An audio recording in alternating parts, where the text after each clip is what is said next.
Olá, pessoal, boa tarde. Eu sou Andressa Gomes, analista de SEO Júnior da Search One, e hoje eu serei apresentadora desse webinar, onde a gente vai descobrir um pouco mais sobre o poder do digital PR e da assessoria de imprensa para a reputação da marca. Mas eu não vou falar disso sozinha, muito pelo contrário, eu tenho aqui comigo um time massa de especialistas que sabem demais das áreas e que vão compartilhar com a gente algumas dicas, algumas estratégias e algumas práticas sobre assessoria de imprensa, sobre digital PR e sobre tudo que envolve relacionamento para a reputação da marca. Então, vamos conhecer um pouco mais sobre eles. Começando por ninguém mais, ninguém menos do que Carolina Pérez. A Carol é CEO da Search One, jornalista, palestrante e apaixonada por tudo que envolve tecnologia e SEO. Na agência, ela comanda tudo e todos, e ela também está por trás da criação de novas estratégias. Então, seja bem-vinda, Carol.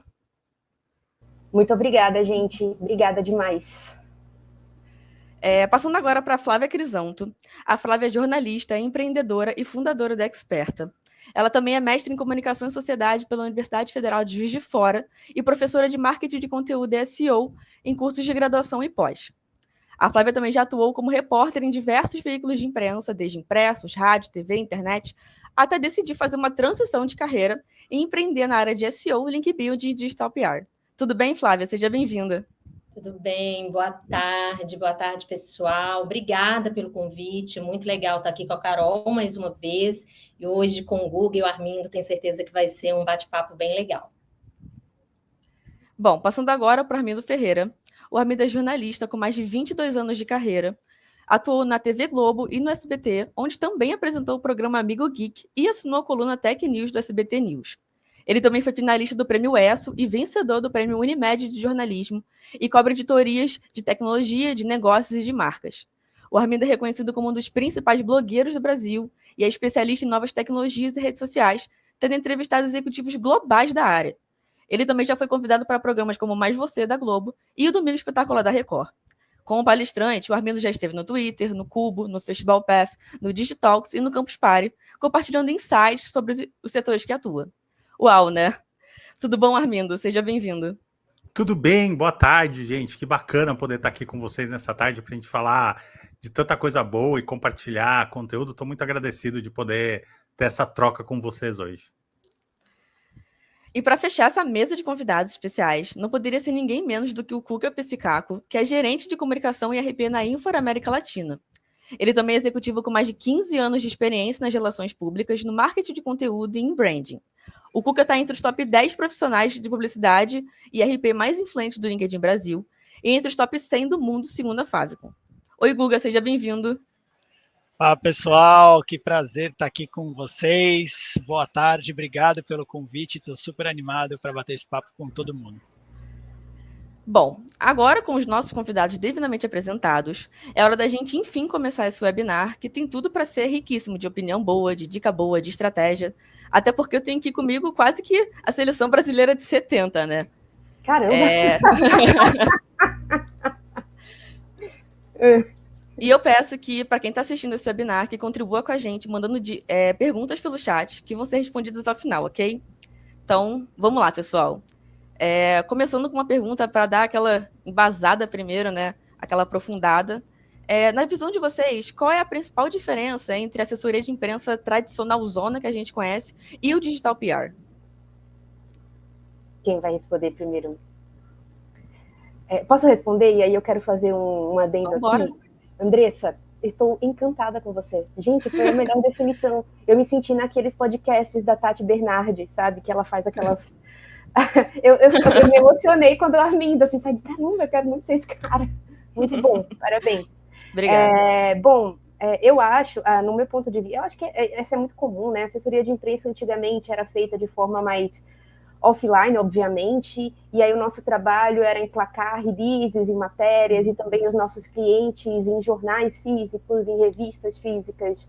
E quando isso acontecia, era um supra-sumo, assim. Eu acho que a Flávia, que já trabalhou mais com redação, sabe disso, né? Eu trabalhei com assessoria de imprensa no momento que ela estava entrando numa transição para o mundo digital, e aí o assessor de imprensa passou a ser o profissional que cuidava das redes sociais, e depois passou a ser também aquela pessoa que faz a ligação com os influenciadores, com os podcasters, com os youtubers, e tudo isso, além da produção de evento, né, da cobertura dos eventos, foi agregando. Eu acho que o profissional de assessor de imprensa passou por um limbo durante um tempo, com relação a qual que ia ser a nova roupagem para ele, mas isso depois foi amenizando e hoje já está tudo muito bem direcionado, principalmente no mundo digital. Vocês pensam a mesma coisa? Eu acho essa pergunta polêmica, inclusive. A gente estava ali, o Guga já estava esquentando essa pergunta ali no perfil dele, do LinkedIn, né? Porque eu acho que, Carol, você define muito bem a questão da assessoria de imprensa, que eu acho que a gente pode definir aí como um relacionamento com a mídia, que sempre foi o papel do assessor. No Brasil, esse relacionamento com a mídia, os jornalistas acabaram assumindo essa frente, mas quando a gente vê num contexto, vou falar Europa e Estados Unidos, não necessariamente ele é assumido pelo jornalismo, geralmente é uma área do RP, né, ou do PR. E aí que eu acho que a gente está num momento um pouco de uma definição, não acho nem de confusão, mas de uma definição sobre o que é o Digital PR e a quem o Digital PR pertence, né? Porque eu acho que a gente acabou... para mim, o PR digital, ele é o olhar do profissional de RP também para o digital, né? Só que o que eu acho é que a gente acabou... Hoje a gente tem duas definições. Uma que o marketing acabou englobando, levando para o lado do SEO, onde pega toda a questão do link building, e uma outra que os profissionais de RP e comunicação acabaram pegando, que, ao meu ver, é um pouco mais amplo do que a abordagem que o marketing traz. Quem está certo, quem está errado, como vamos unir, como vamos colocar um denominador comum, aí eu deixo para vocês aí esse debate também. Acho que vamos agora, acho que os meninos agora podem falar, né? Mas acho que tudo complementa, né, Flávia? Olha, eu acho que a principal diferença está na atitude, né? A atitude do profissional que está nesse lugar.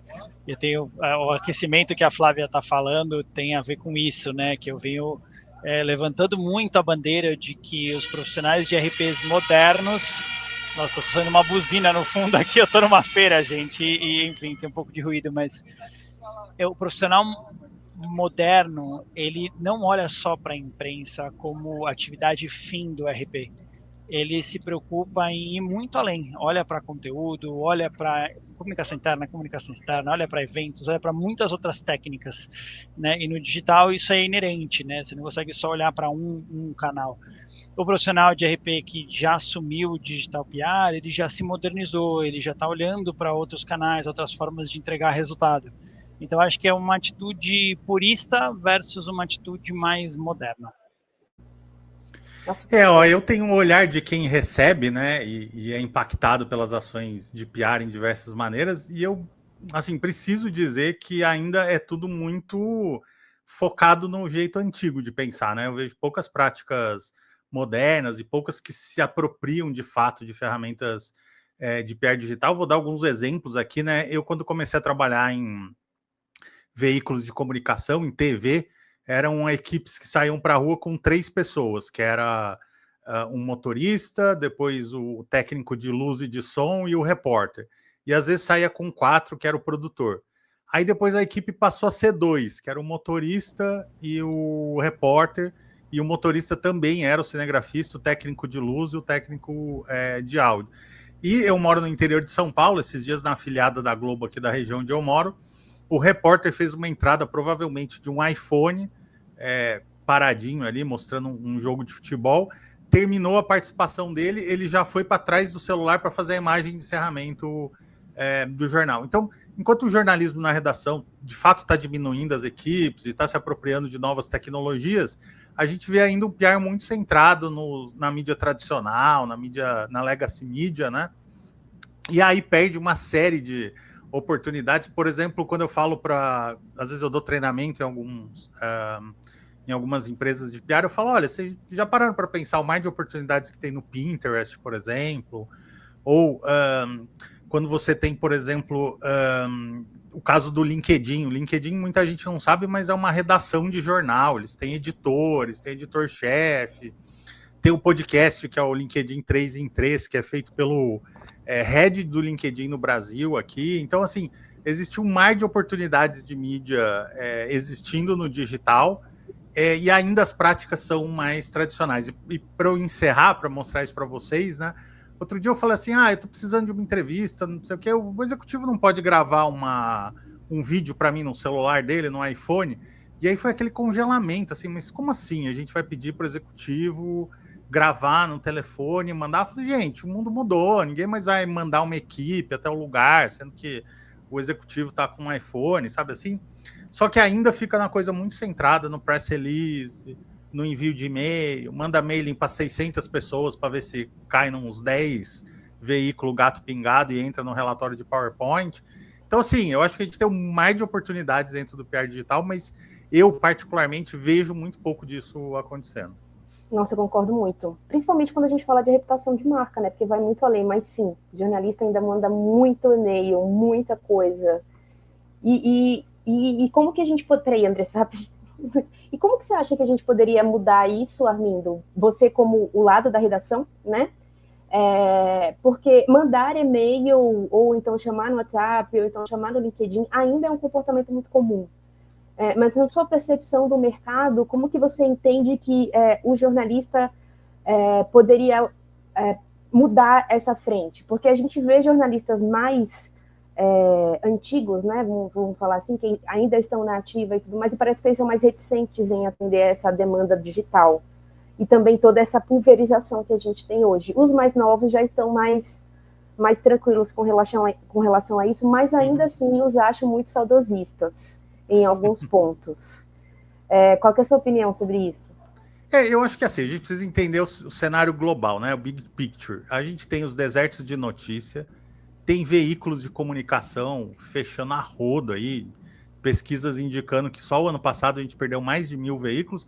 Independente da pesquisa, eu vou falar para vocês o meu olhar aqui do jornalismo regional, né? Esses dias eu fui num evento da operadora de rede elétrica, quinto evento grande, os principais veículos reunidos, assim. Você vê um ou outro gato pingado, que é o dono do veículo que está fazendo a cobertura com o celular. Então, assim, um colega meu que era dono de um grande veículo digital aqui da região falou que a equipe dele foi de 15 pessoas para 10, sendo 4 jornalistas e 6 da área de TI. Então, não é muito difícil a gente ver que tem cada vez menos jornalista e cada vez menos veículo, né? Falando aí de mídia mais convencional, porque daí é claro que depois você vai ter a pulverização de podcast, essas coisas todas, mas de uma maneira geral há menos veículos e menos jornalistas. Aí parte desses jornalistas migraram para PR. Então você tem uma infinidade de empresas e pessoas querendo falar com cada vez menos jornalistas e veículos. Então essa conta de fato não vai fechar. Tem dia que eu recebo 300 releases num dia, o ano passado era 200, esse ano aumentou absurdamente. E ainda tem colega que fica chateado, fala assim, pô, mas não custa dar uma resposta? Fala assim, custa. Para mim é humanamente impossível responder 300 sugestões. Não é que eu não queira, eu não consigo, não dá, é um tempo muito valioso para mim para eu fazer isso. Aí vem a sua pergunta, né, mas como que a gente fura essa bolha? Olha, eu sempre presto atenção nos colegas que eu já tenho um relacionamento, que eu tenho oportunidades que vão além do release, né? Então eu tenho oportunidade de entrevistar executivos, porta-vozes, participar de lançamentos. Eu acho que a gente ainda fica preso muito. Tem um estúdio grande de cinema aqui no Brasil, que eles mandam para mim, por exemplo, às vezes stories prontos. Falam, Armindo, vai ter um lançamento desse super lançamento no cinema, tenho aqui alguns stories se você quiser usar.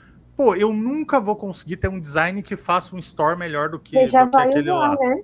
Exatamente. Legal, que bom. Então, assim, quantos formatos os escritórios de PR digital, né, poderiam usar com os jornalistas que saem do press release? Então, rios prontos, B-rolls para a gente poder usar na edição dos rios, entrevistas gravadas já com áudio pelo telefone com os porta-vozes, entrevistas em vídeo. Eu falei que eu ia encerrar, mas só para dar um exemplo para vocês como dá para fazer diferente.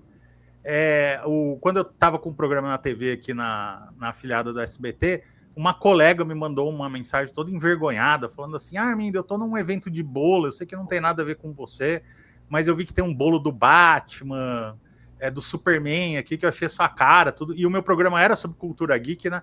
Eu falei para ela, você não consegue fazer uns vídeos aí para mim do seu celular mesmo? No final das contas, eu fechei um VT de 5 minutos só com o material que ela me mandou do celular, e ficou uma pauta super legal, as pessoas comentaram dos bolos geeks, tudo, tenho certeza que inspirou muita gente, assim, partiu da troca da ideia com a assessora, de ela me mandar o vídeo do celular mesmo, a gente aproveitou e fez tudo isso. Então, eu acho que a gente vive um mundo cheio de ferramentas, mas subutilizadas aí pelas assessorias de comunicação em geral. É a atitude que eu estava falando, amigo. É uma atitude que é um olhar mais moderno para olhar para a tecnologia, para aprender um pouco essa nova linguagem, que parar de olhar só para press release como o fim absoluto da atividade de RP. Muito bom, muito bom. Manda bala, Andressa. Estou gostando muito da discussão, viu? Bem interessante. Eu pensei muito naquela ideia de que você tem que passar a informação, mas sempre pensando em diferentes meios, né? Principalmente hoje em dia. Carol, tem uma pergunta para você, que você tem uma certa experiência com o SEO. Como você acha que o SEO conversa com a assessoria de imprensa e com o Digital PR? Será que dá para realmente integrar tudo em uma mesma estratégia? Caramba, que pergunta difícil. Difícil porque demora para responder, mas a resposta rápida é sim. Pela primeira vez não depende, né? Porque todo mundo que trabalha com SEO sempre bota o depende ali na frente, mas nessa questão da comunicação, Andressa, sim, faz total sentido, porque não existe uma campanha de PR, por exemplo, ou digital PR mesmo, ou link building, explanação de conteúdo, se o site do cliente não estiver muito bem adequado para receber essa visita, ou então para gerar essas referências que a gente tanto busca para aumento de marca, né? O Digital PR, ele é uma ferramenta extremamente importante para ajudar a perpetuar uma marca em ambiente digital. Esse é um ponto essencial. E o SEO, que há muito deixou de ser aquela pessoinha que ficava escondida numa mesa ali no fundo, e que ninguém falava porque tinha medo, e veio e se integrou muito no marketing, como disse a Flávia no começo, né? Então, hoje o SEO, ele é parte primordial de uma empresa que queira se estabilizar bem ali em ambiente digital, né? Com o Google, com as IAs Overviews que estão aí trazendo essa revolução tecnológica para a gente. E o Digital PR é parte fundamental disso. É como se você arrumasse a sua casa, que é o seu site, e saísse às ruas para convidar o seu target para visitar de uma forma mais simples para todo mundo entender, né? E essa visita tem que ser uma visita muito gostosa, muito amigável, né? Então, um não funciona sem o outro, e eu acho que o jornalista começou a entender isso. A gente vê cada vez mais jornalistas buscando curso de SEO para poder se aprimorar nisso, porque o jornalista, ele é um ótimo SEO. Como disse o Guga, a questão da atitude, né? Porque o SEO não é hoje mais só as palavras-chave, ou então otimizar uma página e ela vai ficar ranqueada. Não, tem que ter a atitude de entregar um over-delivery, porque também faz parte do marketing, também faz parte da reputação da marca e de garantir que isso seja de forma contínua e constante. Então, é como se fosse uma tríade que um não vive sem o outro. É uma engrenagem muito gostosa de fazer. Alguém quer falar alguma coisa? Acho que sim, acho que é Flávio. Eu não tenho nem como discordar, né, Carol? Eu também acredito, né, que essa integração, né, entre o SEO e assessoria de imprensa, e o que a gente chama também de digital PR, é um pilar extremamente importante para o SEO, afinal a gente está falando de autoridade como um todo, mas tem um outro ponto que eu acho que principalmente sendo jornalista, né, nós aqui, o SEO, ele traz uma consciência que, infelizmente, não foi uma consciência geral, principalmente veículos de notícia, de forma como um todo, da importância dos canais proprietários. Eu acredito que um SEO é um bem cuidar de um canal proprietário da nossa casa própria, como um site, por exemplo, e essa não foi uma atenção que os veículos de notícia, acho que a Armindo vai concordar um pouco comigo, porque eu vejo que ele é um cara que vem cuidando do que é dele há algum tempo, e não à toa, segue, passou pelo jornal, passou por vários locais, mas a casa dele, a marca dele continua forte. E esse não é um movimento que a gente viu acontecer nos veículos de notícia. Por exemplo, eu estava conversando exatamente ontem com uma das pessoas que eu trabalhei na redação. Quando eu saí da redação onde eu trabalhei, eram 60 pessoas. Hoje são 15 pessoas que estão lá, também contando, né, com fotógrafo e por aí vai. E agora eles estão começando a pensar em SEO. Né? Então, para além do RP, do Digital PR, do Link Building, para fortalecer o SEO, eu acredito nesse SEO também capaz de ainda trazer algumas coisas para os próprios veículos. Então, eu acho que esse é um pensamento que ele foi um pouco tardio. O Guga estava falando sobre a questão, né, a discussão do LinkedIn trazendo para cá, sobre os profissionais não terem abraçado essa frente, e eu acho que isso aconteceu na comunicação como um todo. Profissionais de RP não entenderam o Digital PR no SEO, por exemplo, porque a gente está falando de autoridade. Jornalistas de redação não entenderam a formação de audiência no canal proprietário. Então, eu acho que talvez agora, com a chegada das IAs, a gente tenha um amadurecimento, mas em outro degrau também, porque as coisas mudaram um pouco e a gente vai ter que rever muita coisa do que está acontecendo.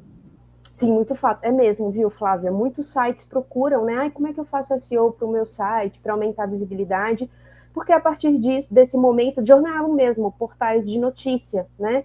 É a partir disso que eles conseguem vender a mídia dele, de Google Ads. Então, quanto mais tráfego para jornal, a conversão deles é esse tráfego e essa taxa de engajamento, se o Armindo não me deixa aqui deixar algo que fiquei sem falar, mas é um comportamento, e que bom, né? Que bom que as pessoas estão começando a entender isso agora, nunca é tarde também, a gente não pode, né, demoramos muito tempo para ver, porque talvez a gente tivesse focado em outras coisas ali, e agora que bom que vimos, porque isso significa melhores informações para a gente que também consome, né? Armindo, como que foi o mundo do SEO para você? Foi uma construção, né? É porque assim, o blog do Armindo, eu não criei ele para ser o blog do Armindo. Ele era de fato, na época, o blog do Armindo está com mais de 13 anos aí, era na época dos blogs em que a gente tinha um site na internet para falar das groselhas que a gente gostava, assim, sabe? Não tinha essa pretensão de ser um veículo de comunicação como é hoje. Então eu simplesmente escrevia, tinha uma comunidade de blogueiros, as pessoas comentavam, essas coisas todas. E aí, quando eu saí dos veículos de comunicação, fui trabalhar como consultoria, o meu blog começou a ter um destaque entre as marcas, porque afinal de contas eu era um jornalista, sabia escrever, sabia dialogar com marcas, essas coisas todas, e aí foi crescendo. E aí começam a vir, de fato, as pressões sobre audiência, né? A gente, por mais que muita gente fale que isso é vaidade, essas coisas todas, mas assim, quem cria conteúdo quer ter audiência, né? Até aquela frase do artista vai onde o povo está, né? Então você começa obrigatoriamente tendo que aprender, de fato, essas coisas sobre SEO, como o seu conteúdo vai ser visto em relação aos concorrentes. Tinha uma coisa que eu fazia bastante, ganhei muito dinheiro com isso num tempo que ainda dava dinheiro, que era o BBB. Quando tinha os primeiros BBBs, eu escrevia no meu blog lá, o vencedor dessa edição foi. Aí escrevia aquele texto, com tantos % de votos, fulano de tal saiu, e aí eu ficava de olho na tela da televisão, assim que saiu o resultado, eu digitava o nome e publicava. Os portais não tinham equipe que trabalhava de madrugada, nem acompanhando isso, fazia o horário normal. Então eu ficava farmando aquela audiência a madrugada inteira, até os portais darem a notícia 8 horas da manhã. Então às vezes eu tinha 10, 20 mil visualizações num único post por conta disso, até que os portais começaram a fazer esses plantões aí e acabou com a minha festa. Então o SEO faz parte do meu negócio o tempo todo, performance, entrega, tudo isso é muito importante. Porém, também a gente tem uma discussão muito grande hoje, principalmente por causa do Google SGE e as pesquisas de inteligência artificial, né, que de fato estão diminuindo o tráfego para os portais. Então, hoje eu acho que é uma tendência muito grande você pensar num funil de leitores, em que você tem um leitor que ele chega ali do Google, mas ele não tem muita afinidade, como a Flávia falou aí, com a marca Armindo, né? Ele simplesmente saiu do Google e chegou lá. Alguns desses vão se fidelizar, e tem leitores que me acompanham há mais de 10 anos, e aí eles têm essa conexão comigo, e tem os que me acompanham nas redes sociais, no LinkedIn, essas coisas todas. Então, você também entender esse funil de leitores e como ele impacta no seu produto editorial é importante, até para que você possa fazer uma gestão deles, inclusive para questões de monetização, essas coisas todas. Uhum. Gente, muito bom isso que você trouxe, Arlindo, porque você falou assim, né, que você tem leitores desde do início. E aí o Guilherme Balzan, se eu não falei errado, ele fala duas coisas aqui muito interessantes, né? Ele fala assim, ó, sinto que muitas vezes o movimento está muito centrado em fale sobre mim. É aquela coisa, né, da métrica de vaidade que algumas empresas ainda possuem, quando na verdade acredito que o verdadeiro valor está em entender o que você busca comunicar. Aí ele conclui aqui que só assim a gente consegue contribuir com algo que tenha valor de verdade para você, para o seu leitor e só depois para nós. Acho que ele vem trazer uma adição muito grande a isso, porque a gente está falando aqui todas essas nomenclaturas e tudo mais, mas nada mais é do que criar uma comunicação constante entre os lados, né? Tem o lado do portal de notícia, tem o lado das pessoas que fazem o PR. O que isso, esse universo de coisas vai fazer com que essa linha, que é uma linha tênue no começo, porque você vai ali conversando, até você construir uma conexão real mesmo com essas pessoas. Então, isso é muito importante. Sabe o que me incomoda, cara? Sabe o que me incomoda? Essa divisão de tarefas e esse olhar para só a atividade em si. No final do dia, a gente está falando de construir reputação. Sim. E se a gente começa a olhar para isso dessa forma, a gente para um pouco de fazer recortinhos, tipo assim, mas isso aqui é a imprensa, esse aqui é o SEO, esse aqui é o site, esse aqui é o... Gente, construir reputação não existe, para mim, sinceramente, não existe o RP digital, o RP offline, é tudo construção de reputação. Então, me incomoda muito a gente ficar olhando isso dentro de caixinhas, porque em algum momento nós vamos ter, como organizações profissionais, a gente vai ter que olhar para a nossa reputação a partir dos nossos canais próprios. Em algum momento a gente vai ter que olhar para a nossa reputação a partir da imprensa. Em algum momento a gente vai ter que olhar para a reputação a partir das comunidades que a gente se relaciona e influencia. Então, eu não entendo, isso é uma coisa que me incomoda muito, porque a gente fica colocando em caixinhas e aí a gente cria conflitos que são desnecessários. Então, eu acho que a gente precisa dar um passo para trás como setor e olhar para a reputação pensando, cara, eu vou ter que fazer isso no digital, vou ter que fazer isso no offline, vou ter que fazer isso no one-on-one, né, nas reuniões individuais, eu vou ter que fazer isso entregando valor, pensando na minha audiência, pensando no meu leitor, pensando em quem eu quero impactar, mas tipo, a gente fica procurando conflito onde eu acho que ele não deveria ter. Hoje esse conflito já está criado, mas eu acho que a gente precisa derrubar esses muros e começar, como o Balzan falou, e começar a criar pontes para a gente conversar com os nossos, com essas diferentes atividades dentro do marketing. Eu falo, Guga, mas isso não é marketing. Gente, tudo é marketing. Né? Marketing é a atividade de colocar no mercado uma pessoa, um produto, um serviço, etc. Então, a partir do momento que a gente está colocando no mercado, a gente está fazendo marketing. E aí, a gente precisa parar um pouco com essa briga dos egos e a briga do poder, né? E eu acho que eu falo de relações públicas porque é a área que eu estudei mais, né? Dentro do marketing, a área que eu estudei mais, dediquei, aprendi, né? Tive mais experiência, mas eu nunca deixei de fazer atividades de marketing. Eu tive o meu momento de SEO, eu tive o meu momento de eventos, eu tive o meu momento de social media e agora estou no momento mais imprensa, mas eu não deixo de colaborar com os meus pares dessas áreas porque eu tenho que colaborar, porque se eu não fizer isso, eu não construo reputação. Exatamente, então, Guga. Que ponto muito importante esse que você trouxe, porque é realmente isso. Aí a gente acaba com aquela guerra entre jornalista e assessoria de imprensa que já não cabe mais nesse nosso novo universo, né? Essas coisas que a gente tem aqui, porque tudo é um objetivo só.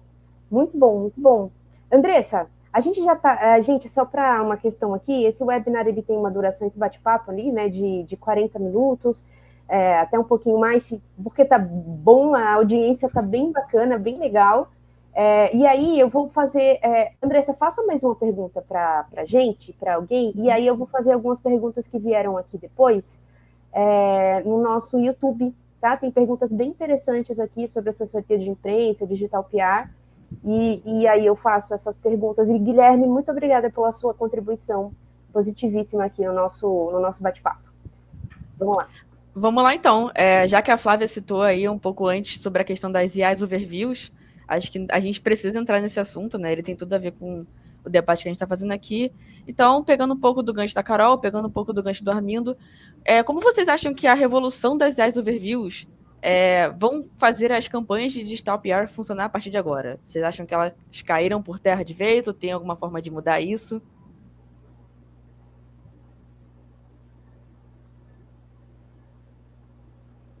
Eu acho que de forma alguma, pelo contrário. Eu acho que com a chegada das IAs, a gente está talvez no melhor momento para se falar de digital PR, para se falar de relações públicas, porque a gente está falando de mais um canal que precisa dessas informações que realmente são produzidas pelos jornalistas, pelos profissionais de marketing. Vou fazer a paz, Guga, tá? Pelos RPs, paz mundial, né? Porque cada um aí no seu quadrado produzindo de alguma forma. A gente sabe que a base de dados das IAs, elas vêm aí para elas varrem, na verdade, né, todas essas frentes. Então, mais do que nunca, as marcas que precisam se posicionar, que precisam criar reputação, autoridade, elas precisam pensar também nas IAs, que se torna mais um canal. E eu acho de verdade que ela acaba por reforçar outros canais, por exemplo, um blog. Eu não preciso mais produzir conteúdo para blog. Se você não produz um conteúdo para blog, você não alimenta uma IA. Flávia, mas pode ser que ao aparecer, vai aparecer mesclado com outros, isso não me gere clique. E aí tem algumas questões que eu acho que é uma questão de funil. A gente que trabalha, seja na comunicação, no marketing de forma geral, a gente sempre vai pensar em jornada e vai pensar em funil. E as IAs, elas continuam ali. Antigamente a gente tinha fase da descoberta. Isso acontecia só no Google. Agora acontece dentro das IAs também. Então, eu acho que as IAs, elas vêm para trazer esse desafio para a gente, da gente pensar como que essa fase da descoberta pode ser convertida em alguma ação que a gente queira. Então, tem esse ponto. E o segundo ponto é que antes a gente valorizava muito o clique. Eu vi até que alguém perguntou um pouco sobre questões de métricas, né? Vou até me adiantar um pouquinho. E aí eu acho que uma impressão, ela começa, a impressão que é a exibição, aí eu vou usar o Google aqui como exemplo, tá, gente? A gente pode pensar em outros canais também. Mas, por exemplo, uma impressão, ela acaba ganhando outros aspectos que podem ser avaliados, como se aquilo tem influência, se aquilo tem visibilidade. Então, uma única métrica se desdobra em várias outras para a gente começar a trabalhar e avaliar como profissional de comunicação. Então, eu acho assim que a gente está no melhor momento, oceano azul para os profissionais de comunicação de novo. Agora, como que a gente vai conseguir nivelar, trabalhar e transformar isso em resultado está nas mãos da gente. Exatamente, muito bom. Aquela história do last click, né, Flávia?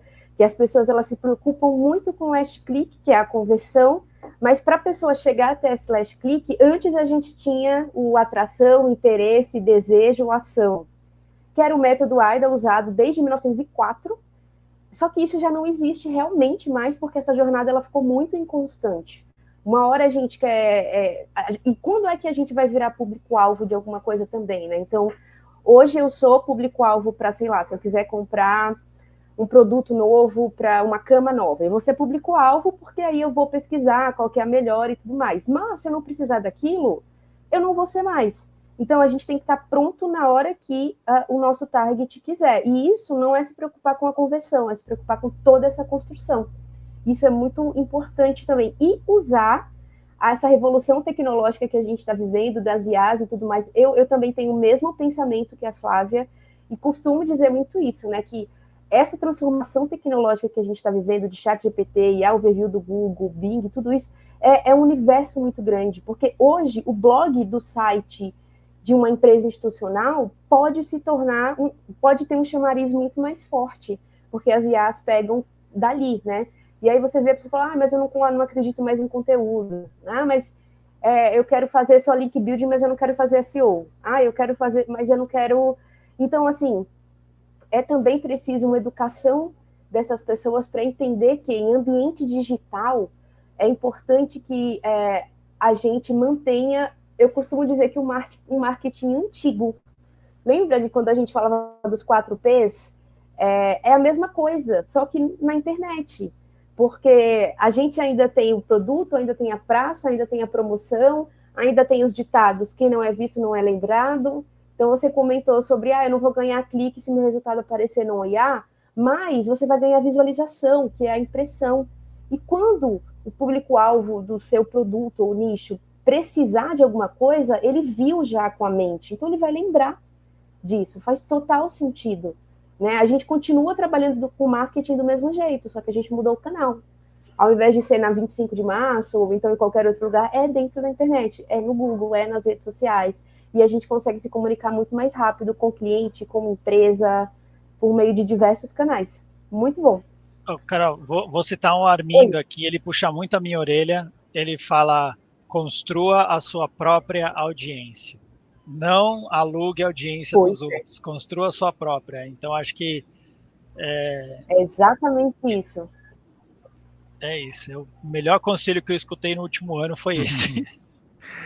O que eu falo pro Guga, né, é porque assim, eu tenho hoje, ainda bem que tem o termo chamado News Influencer, né, que surgiu aí nas eleições dos Estados Unidos, aí um contraponto contra a Legacy Media, né, e eu falo isso porque quando eu comecei a fazer ações como influenciador também, aí eu ia nos eventos de lançamento, e aí o colega PR ou de assessoria de imprensa falava, Armindo, mas você é jornalista ou é um influenciador digital? Eu falei assim, eu sou o Armindo, né, cabe a você talvez dizer se eu sou um influenciador ou sou jornalista, mas eu sempre me achei meio ornitorrinco, assim, né? Não tinha uma definição boa que se encaixava. Então, a coisa do news influencer funciona bem, né? Que é um influenciador digital, mas que tem foco em notícia, que checa dados, essas coisas todas. E eu tô falando isso porque também tem, esses dias a gente tá até conversando com o melhor nome para isso, mas na ausência de melhor nome, também tem os PR-fluencers. Eu posso citar um exemplo recentemente de uma diretora de PR de uma empresa de eletrônicos que foi para uma empresa de celular. Essa profissional maravilhosa, assim, tem uma legião de fãs nas pessoas que cobrem tech, e ela migrou de empresa, todo mundo do círculo dela foi para ela. As pessoas estavam muito preocupadas com a empresa. Ontem mesmo, um colega CMO de uma marca da área de games, né, ele também mudou, foi para uma marca grande, falou assim, Armindo, vou querer trocar ideia com você nessa marca nova, tudo. Eu falei para ele, olha, se você estivesse indo para uma empresa de games indie da Polônia ou para a maior empresa de games no segmento, eu tô com você. Porque é um cara muito legal, construiu, plantou, regou, e ele tem o mérito de colher. Então eu conheço vários profissionais de relações públicas que nesses anos de blog, eles estão comigo há 10 anos, 12 anos, e se ele me manda uma mensagem no WhatsApp, um e-mail, eu paro tudo para prestar atenção nele, porque é uma pessoa que eu tenho um vínculo muito forte. Então, são essas coisas que eu conversei com o Guga aí, falando, olha, a gestão da sua audiência é sua, e isso é um capital social que você tem e vai levar para onde você tiver. Então, eu acho que além dos news influencers, os PR-fluencers aí também são importantes nessa discussão. E aí você fura bolha de algoritmo, fura bolo de SEO, porque você é tão relevante que isso aí vai ser maior do que a inteligência artificial fazendo um resumo na primeira página. E aí, obviamente, outra, em cima... Desculpa, ia só fazendo um complemento aqui, é o que justamente que a Flávia falou, a gente entrou na era de ouro da reputação, não... Mídia de performance teve seus últimos 10, 15 anos aí, agora a nossa praia da reputação, e óbvio que a gente vai também usar mídia de performance, é uma brincadeira que eu faço, mas o ponto que a Armindo está falando é, se a nossa reputação estiver bem construída, a gente vai furar as bolhas que ficam colocando a gente, prendendo a gente nessas arestas, né, tentando roubar a nossa audiência. Então, se você fizer um trabalho de consistência, de entrega de promessas, de surpreender o público, de estar presente, você no final acaba elevando a sua marca acima de todas essas ferramentas. E aí as pessoas procuram por você. Né? Você pode ser um produto, serviço, etc. Que conversa rica, fico muito feliz com isso, porque é exatamente isso, né? Não adianta, no fim das contas, a gente ainda assim trabalha para pessoas, independente do canal que a gente consome esse tipo de informação, ainda assim somos seres humanos. O dia que um IA falar que eu tenho que fazer alguma coisa, eu, sei lá, largo a vida e vou vender coco na praia. O Armindo não é muito humano não, tá? Porque ele faz tanta coisa que eu acho que ele não é muito, não classifica, é meio robô, meio androide, ele Eu acho que ele tem alguma Ele coisa, falou algum que ele era um segredo. ornitorrinco, né? Deve ser um ornitorrinco de ar. Inclusive, amiga, eu tenho uma sugestão de pauta para te mandar exclusiva, depois a gente fala. Deixa eu fazer uma pergunta aqui. O Neto, ele falou assim, ó. Bora. Oi, pessoal, algumas perguntas.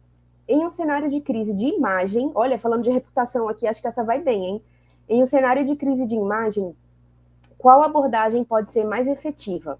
Uma ação de digital PR com influenciadores ou releases e entrevistas com a imprensa? Vou exibir a pergunta do Neto aqui no vídeo. Olha aí as caixinhas, olha as caixinhas que eu tô falando, aí colocando um contra o outro. Exatamente. Não é um contra o outro. Se você tá em crise, você tem que cobrir todos os canais, não é só esses, entendeu?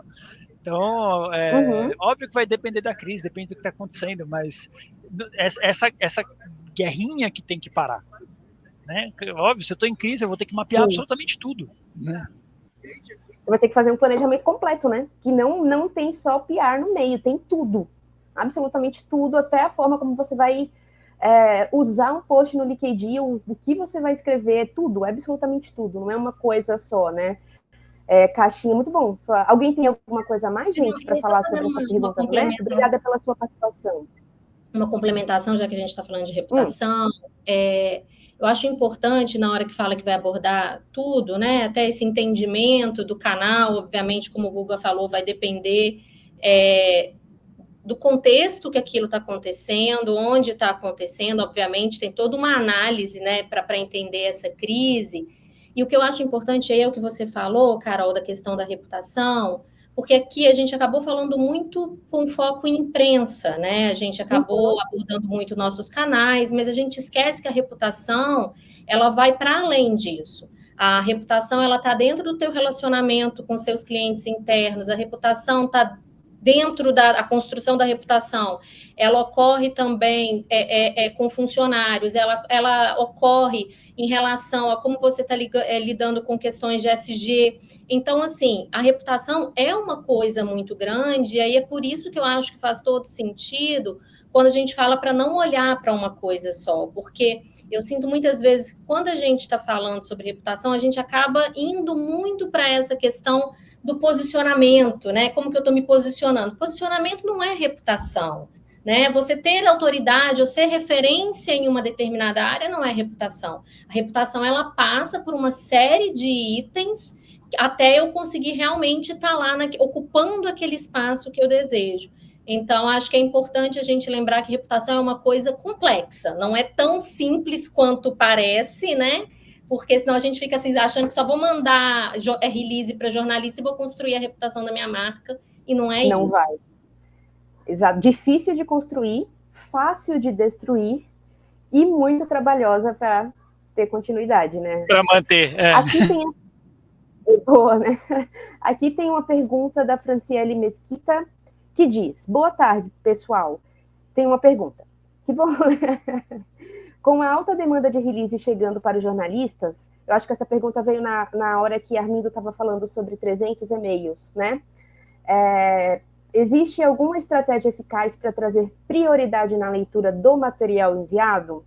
O que você acha, Armindo? Como é que você leria? Por que você leria o e-mail da Franciele e não de outras pessoas? A resposta não é muito boa. Eu sei que a maioria dos colegas de PR não gostam muito, mas eu tenho que ser sincero nesse momento, né? É que assim, o release, ele é muito pouco. No meio de 300 coisas que eu recebo, por exemplo, eu já recebi lançamento de carro por release. Depois de eu falar com os meus colegas de PR, falar assim, tem uma montadora a 60 quilômetros de onde eu moro. Eu não posso ver o carro. Não, é porque é difícil, fábrica tem autorização, tem um custo de colocar.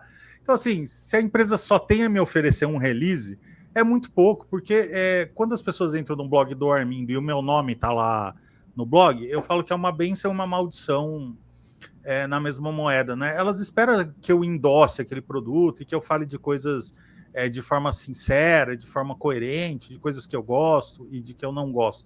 Então, quando a empresa só tem a oferecer um release, para mim, às vezes é muito pouco, a não ser que seja um mega lançamento, uma coisa extraordinária, assim, e que isso é muito raro de acontecer, a verdade é essa, não vai fazer sentido para mim. Então, o que salta aos olhos, né? Primeiro, o colega de PR que eu tenho um relacionamento, que ele é próximo, que já fizemos pautas antes, que eu tive a oportunidade de entrevistar porta-vozes, ou que eu tive em evento, e ele falou, Armindo, vamos tomar um café comigo lá na sala de imprensa, queria te falar um pouco mais do meu cliente, queria te apresentar aqui o fulano de tal, né? Então, assim, tem marca nesses 10 anos, tem uma marca que me acompanha aí desde o começo, inclusive me ajudou muito no começo da carreira. Eu conheço os porta-vozes, eu conheço todo o time de PR terceirizado e da empresa. Se eu der uma notícia dessa marca, ou se essa marca entrar em crise, eu não estou abandonado no front. Eu sei que eu vou poder chegar para a marca.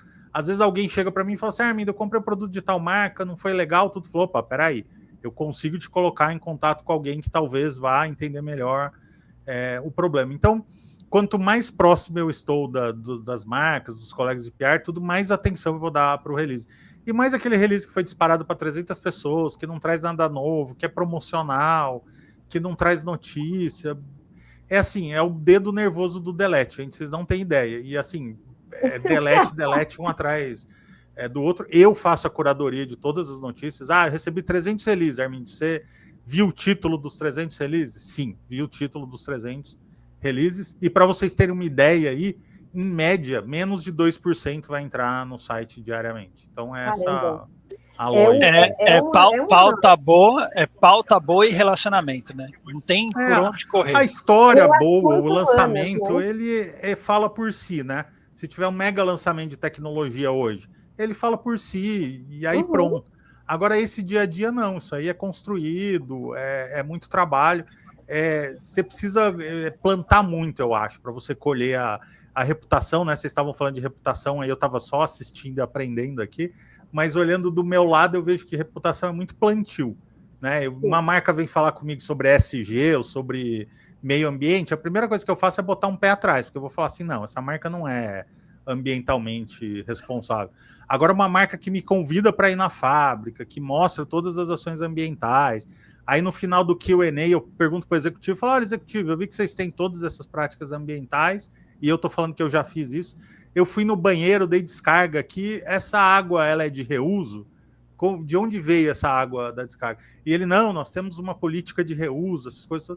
Eu falo, pô, peraí, essa é uma empresa que fez a lição de casa, eu preciso prestar atenção nela porque ela está falando de ESG de verdade, né? Então, isso é uma coisa, uma vivência, e outra coisa é um e-mail que eu recebo no meio de 300. Caramba, isso que você falou me lembrou uma coisa muito interessante, transparência. Às vezes as marcas, elas procuram a gente falando, não, porque eu quero falar que eu faço, que eu aconteço, que não sei o quê, mas aí você vai ver, não tem verdade. Como é que você vai comunicar uma coisa que não é verdade? Não tem como.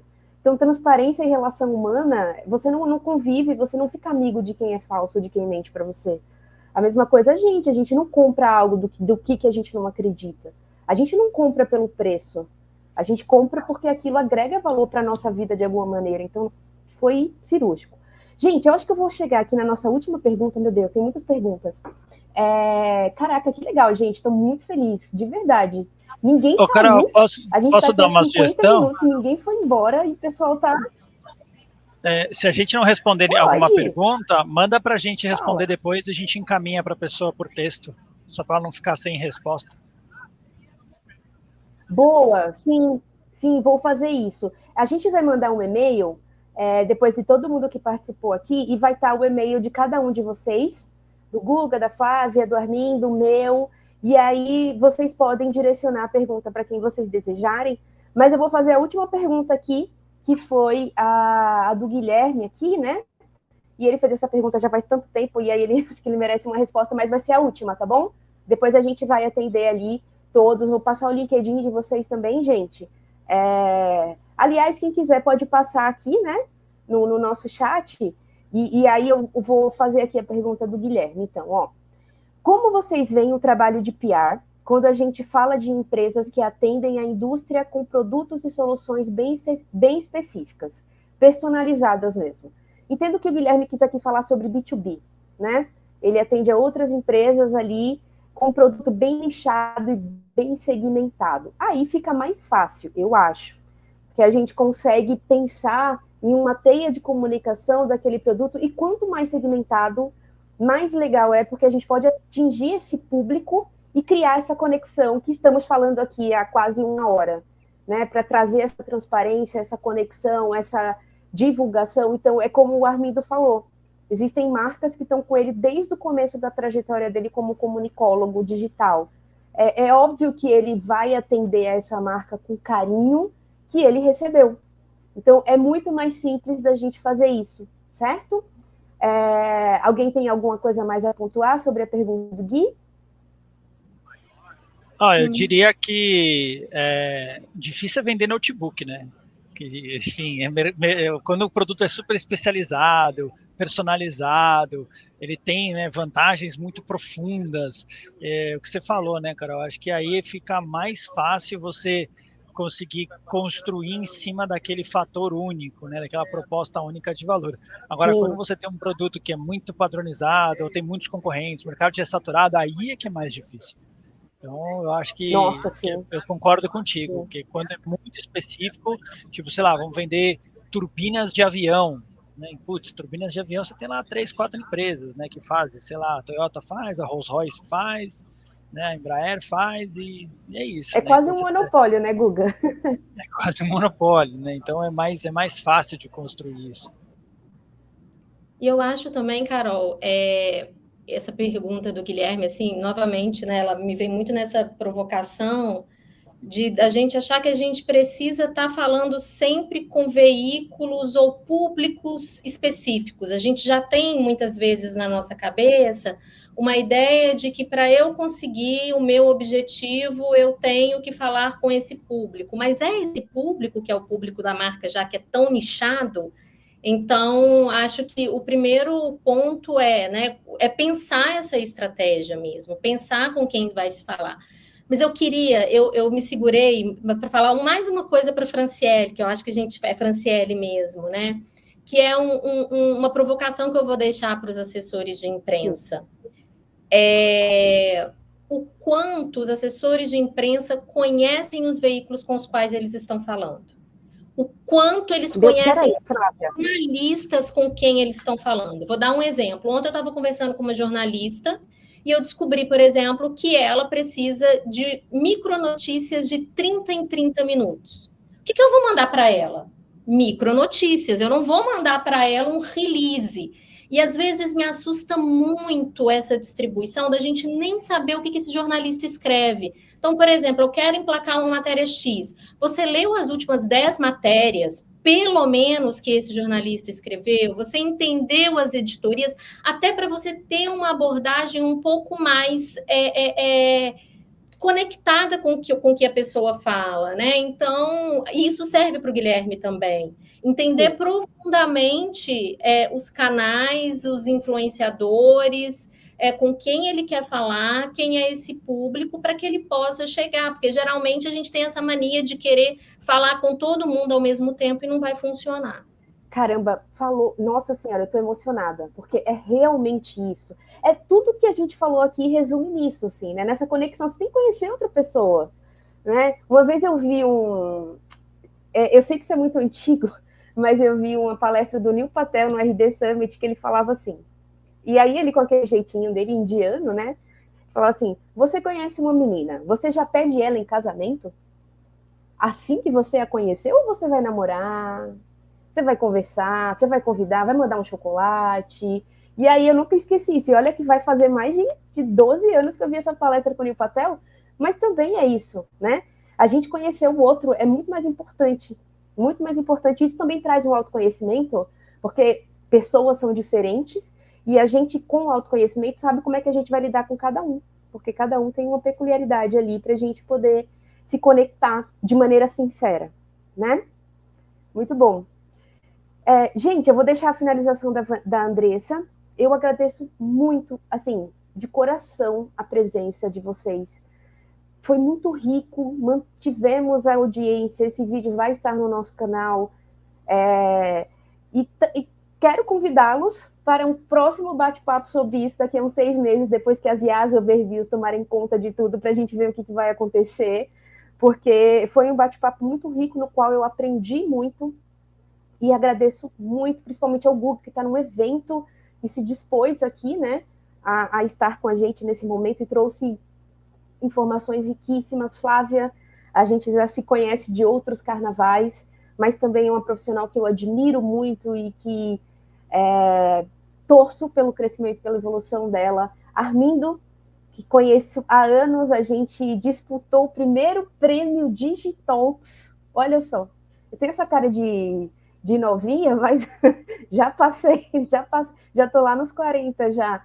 E foi um prazer conhecer ele na época, porque eu era fãzaça do blog do Armindo. E como que eu sou fã de um cara que eu vou competir com ele naquele momento. Então foi um momento, assim, mágico da minha vida e vocês todos fazem parte.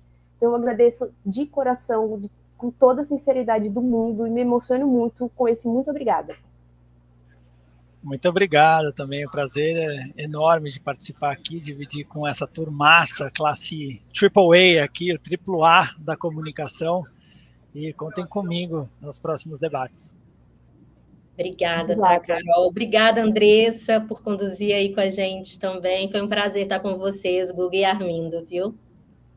Carol, Andressa, Flávio, muito bacana estar aí com vocês. O Guga fica falando de mim, mas ele fala que ele está numa feira, mas claramente ele está numa sala ali, né? Então fica falando da minha virtualidade, mas tem o teto de vidro, Guga. Gente, eu só tenho a agradecer, né? É sempre bom de trocar ideia, melhorar o mercado, que eu acho importante, né? Eu falo que, e uma das coisas que eu aprendi com o Guga, ainda e com a galera lá do Release Gate, com o Jorge, com a Fernanda, que só ficar reclamando não adianta, né? Pode até dar engajamento no LinkedIn, mas não adianta, a gente precisa ir para cima e fazer ações que mudem o mercado, e eu acho que esse tipo de iniciativa que a gente está aqui agora contribui para um mercado melhor para todo mundo e transforma a gente de reclamadores para agentes da mudança, né? E eu acho que isso, no final das contas, é o que importa. Muito obrigado. Obrigada a você. E eu comecei esse webinar com vontade de chorar, porque a Andressa arrasa. Essa voz, essa eloquência, só que aí a seleção de 70, eu não tenho nem porque me parecer ali, então... Fala aí, Andressa, pra gente ir embora feliz. Eu que agradeço o convite para apresentar, agradeço também cada um de vocês por toparem estar aqui nessa tarde, e também agradeço o pessoal que mandou muitas perguntas no chat, lembrando o que a Carol falou, a gente vai disponibilizar o e-mail de cada um para que vocês mandem as perguntas caso queiram aprofundar esse assunto em outros canais. E só digo que fiquem ligados que novos webinars estão vindo por aí, né? E sempre eu espero muito apresentando. E eu espero muito que esse webinar tenha contribuído para enriquecer um pouco mais da bagagem de conhecimento de cada um. Beijo, gente. Obrigada. Tchau, pessoal. Tchau, tchau.